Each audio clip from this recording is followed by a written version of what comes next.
Colby, I'm sure it was very frustrating to hear that you were going to go to the back. Can you just talk about that incident what happened with the 91? First off, from the bottom of my heart, I am sorry to Ty Majeski about that. There's nothing more I wanted to do than to run him fair and square and beat him like that.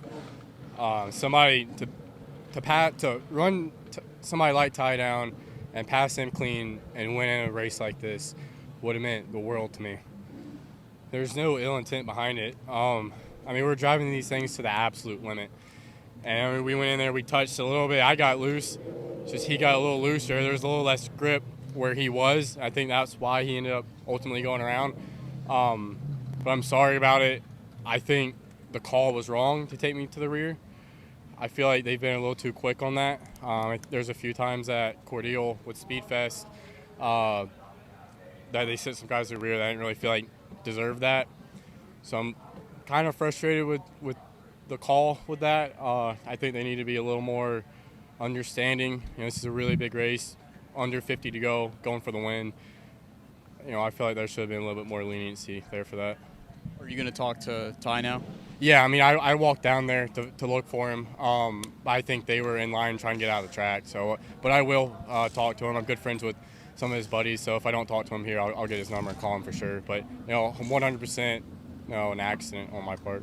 You were still contending for the win against somebody like Ty Majeski. How much confidence does a run like that give you going into the rest of the season?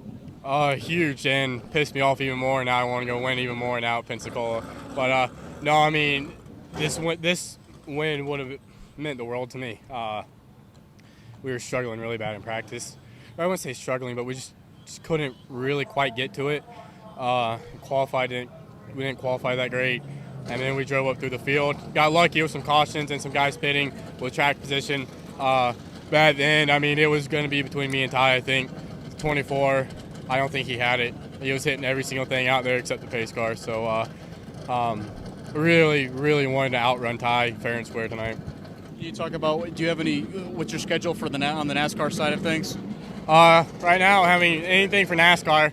I'm trying to reset my career, trying to come down here and kick ass and get my name back out there and get back up there in the big stuff. Thank you for your time, Colby. Thank you. Ty, I'm sure that was very frustrating what happened. You were running in the lead, and then you got caught up in an incident with Colby Howard. Can you take us through what happened there?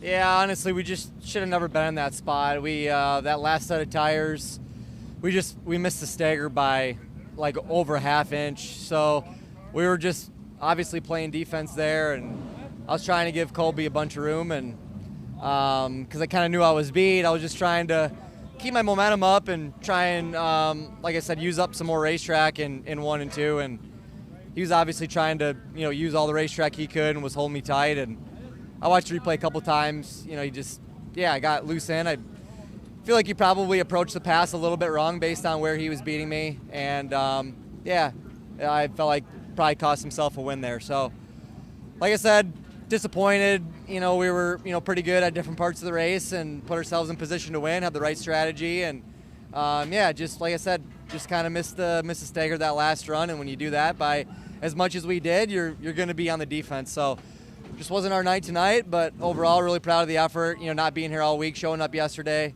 And, I felt like we were probably one of the better cars tonight. So proud of that, just bummed with the result. I did tell you before I started that he did apologize. Is this something, do you talk to him about this? Yeah, I guess I don't really have too much to say to him. If he wants to have a conversation about it, we can. I'm sure it wasn't intentional. Obviously, he didn't want to, I know he didn't want to spin me. That ruins his own race. So, just probably lack of experience racing for wins like that. He's obviously in a really good car. And, I felt like he just probably approached the pass a little bit wrong and costed himself a win. So, like I said, I don't really have too much to say to him. I'm not going to retaliate on him or anything. Stuff happens. And, like I said, we should have never been in that spot anyway. Before that happened, though, you were running first. Despite your woes, you were still leading the race with less than 30 laps to go. How much confidence does something like that give you as you begin your defense of your Truck Series championship? Yeah, it's good to have speed. Obviously, we come to these races to win them, so when we don't, it's disappointing. But happy to get back in the car and get back racing again and knock off a little rust before we go to Daytona Friday night. So excited to get over to the big track and start the quest to defend our title. What's the rest of your late model schedule look like? Hit or miss. We're not going to really chase the ASA Stars Tour after this, so we'll probably pick and choose some of the bigger races to go to, and we'll probably get to 10, 15 late model races like we normally do, and pick and choose some of the bigger shows. Thank you for your time, Ty. I appreciate it. Jared Haas with Frontstretch.com. Come back soon for more great racing videos. And if you like us, make sure to hit that subscribe button.